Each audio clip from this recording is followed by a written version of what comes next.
supremacy, militia, anti-Semitism, violent conspiracies, Holocaust denialism, vaccine misinformation, and climate denialism, and 9 others. Apple fans largely know what to expect from the next iPhone, from its likely new colors to its included super-fast 5G wireless capabilities. What they're not sure of is the launch date. So far, rumors from Apple's supply chain have said that the phone will still launch in the fall, though supplies may be limited. Reporters have said that Apple is facing delays of between 4 weeks to 2 months for mass production of its 5G iPhones, largely due to the pandemic.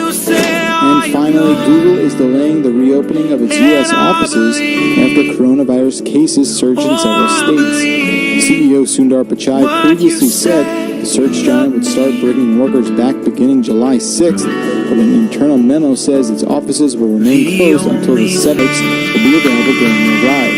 Through a partnership with Clorox, Uber said Tuesday it's distributing hundreds of thousands of canisters of the cleaning supply company's wipes to drivers.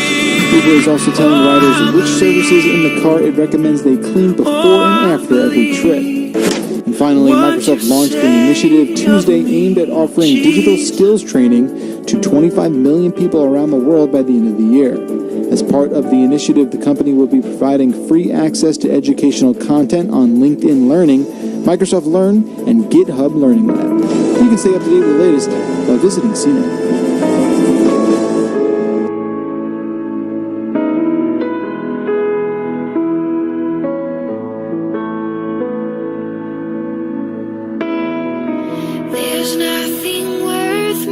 This is CNET, and here are the stories that matter right now.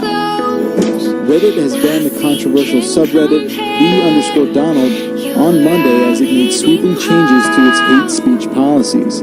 The sub sprung up as a forum for supporters of Trump's 2016 presidential election campaign, but soon became known for playing host to racist, misogynistic, anti-Semitic, and other problematic content. Quote, all communities on Reddit must abide by our content policy in good faith, said CEO Steve Huffman in a Reddit post announcing the changes. Quote, we banned r/the _Donald because it had not done so, despite every opportunity. In other news, Twitch also temporarily banned the president's channel, citing hateful conduct. The suspension was issued due to a rebroadcast of a 2016 campaign rally, as well as his recent rally in Tulsa, according to the streaming platform. Twitch has zero tolerance on hateful conduct, which it describes as promoting, encouraging, or facilitating discrimination, objectification, denigration, harassment, or violence based on race, ethnicity, national origin, religion, gender, sexual orientation, age, disability, medical condition, or veteran status.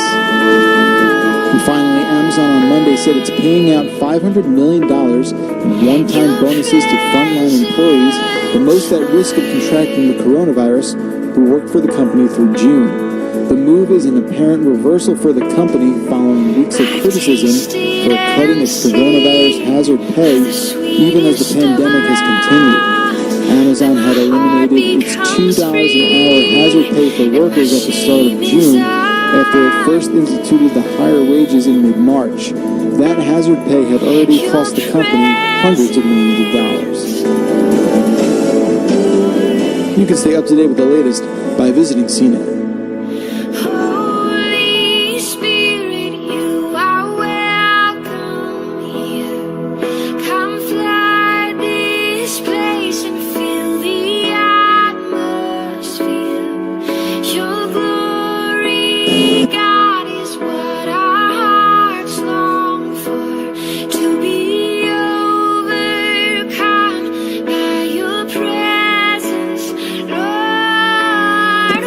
This is CNET, and here are the stories that matter right now.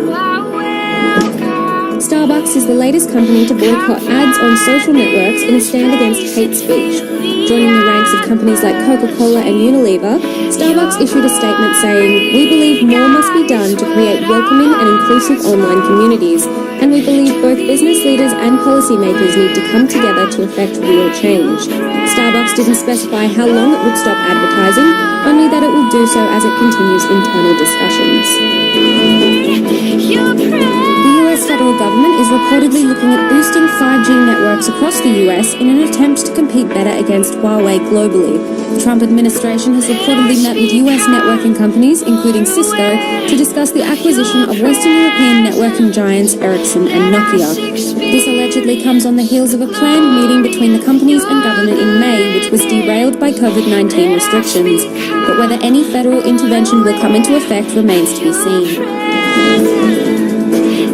And finally, NASA astronaut Chris Cassidy accidentally contributed to the space junk floating around our planet after a routine maintenance job on the International Space Station resulted in a small mirror breaking off from his spacesuit. Cassidy was swapping out a large battery pack on the side of the ISS at the time, which otherwise went according to plan. The news comes after NASA announced a competition last week to design a new space toilet to work in lunar gravity, in essence dealing with a whole different type of space junk. The winning design will score $35,000 US.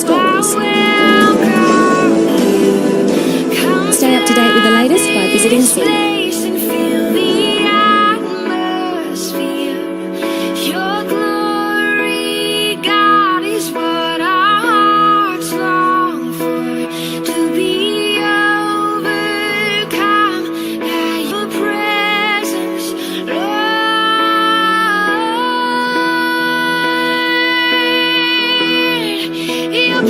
This is CNET, and here are the stories that mattered this week. At its annual Worldwide Developers Conference on Monday, Apple unveiled a new home screen design for the iPhone with the release of iOS 14. The new home screen will make it easier to navigate through all of your apps and will include widgets for the first time. Apple added a new app library, a space at the end of your home screens that organizes all of your apps in a simpler, easier to navigate view. Your apps will automatically be organized there, giving you a wider view of what you've downloaded and letting you hide the ones you don't use frequently, though you'll still be able to find them in the app library later. Apple made a slew of announcements at WWDC, so check out CNET for more.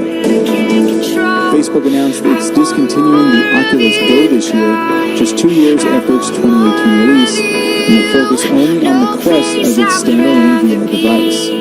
Facebook has also announced that the tightly curated Oculus Quest is going to open up to new apps and software in 2021, including experimental projects that will be easier to load from outside the Oculus App Store. New apps and app updates will stop appearing in the Oculus Go store after December 18th this year, but the hardware will continue to get security updates through 2022. And finally, Google is planning on taking some heavy lifting out of maintaining your privacy by getting rid of one of the biggest obstacles, actually going through settings to change your preferences. On Wednesday, the company announced that it will start automatically deleting Google account activities by default, rather than requiring people to do it on their own. The data that Google collects on its users now comes with an expiration date. Location history and web and app activity will auto-delete after 18 months by default. YouTube history, on the other hand, will delete after 3 years. You can stay up to date with the latest by visiting CNET.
sky.